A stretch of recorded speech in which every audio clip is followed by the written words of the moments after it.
11 mobile phone applications دسمبر میں اچانک سے بند ہو گئیں، جن پر ہزاروں پاکستانی رجسٹرڈ تھے اور ان ہزاروں پاکستانیوں نے ان اپلیکیشنز پر اربوں روپے لگا رکھے تھے۔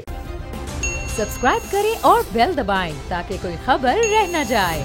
ایک اور اہم خبر آپ تک پہنچانی ہے۔ پاکستان کے کرپٹو کرنسی میں ڈوبے 18 ارب روپے کی واپسی کی امید جاگ گئی ہے، اور جن لوگوں کے پیسے ڈوبے ان کے لیے ظاہر ہے یہ ایک امید کی کرن ہے۔ ایک اچھی خبر ہے کہ عالمی کرپٹو ایکسچینج یعنی بائنینس نے FIA کے سائبر کرائم ونگ سے رابطہ کر لیا ہے اور کرپٹو کرنسی کے 2 ماہر تفتیشی تعاون کے لیے نامزد بھی کر لیے گئے ہیں۔ بائنینس کی جانب سے نامزد کیے گئے دونوں ماہر امریکی محکمہ خزانہ کے سابق ملازم ہیں۔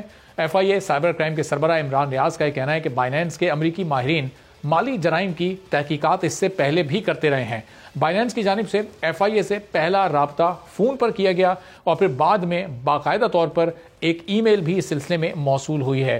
ہیڈ آف سائبر کرائم کا یہ بھی کہنا تھا کہ بائنینس کے مطابق فراڈ کی تحقیقات میں FIA سے مکمل تعاون کیا جائے گا اور پاکستانیوں سے اربوں روپے کا فراڈ آن لائن اپلیکیشنز کے ذریعے کیا گیا تھا، اور یہ on line applications crypto currency کی عالمی ایکسچینج بائنینس سے جڑی تھیں۔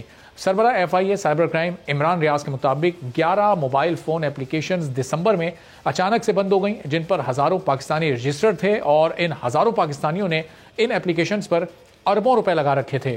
عمران ریاض کا کہنا ہے کہ اپلیکیشنز کے ذریعے ابتدا میں ورچوئل کرنسیز میں کاروبار کی سہولت دی جاتی تھی۔ ان ورچوئل کرنسیز میں بٹ کوائن، ایتھرام، ڈوج کوائن وغیرہ میں سرمایہ کاری بائنینس کے ذریعے ظاہر کی جاتی تھی، اور اپلیکیشنز کے ٹیلی گرام اکاؤنٹ پر ماہرین کرپٹو کرنسی پر جوا بھی کھلاتے تھے۔ پھر اسی طرح سے اعتماد جیت کر یہ 18 ارب روپے کا غبن کیا گیا، لیکن اب اچھی بات یہ ہے کہ اس تحقیقات میں پیش رفت ہو رہی ہے اور جن پاکستانیوں نے کمپلینز رجسٹر کروائی تھی ان کے لیے بہرحال ایک امید کی کرن تو پیدا ہوئی ہے۔ آنے والے دنوں میں اس بارے میں آپ کو مزید بھی اپڈیٹ کرتے رہیں گے۔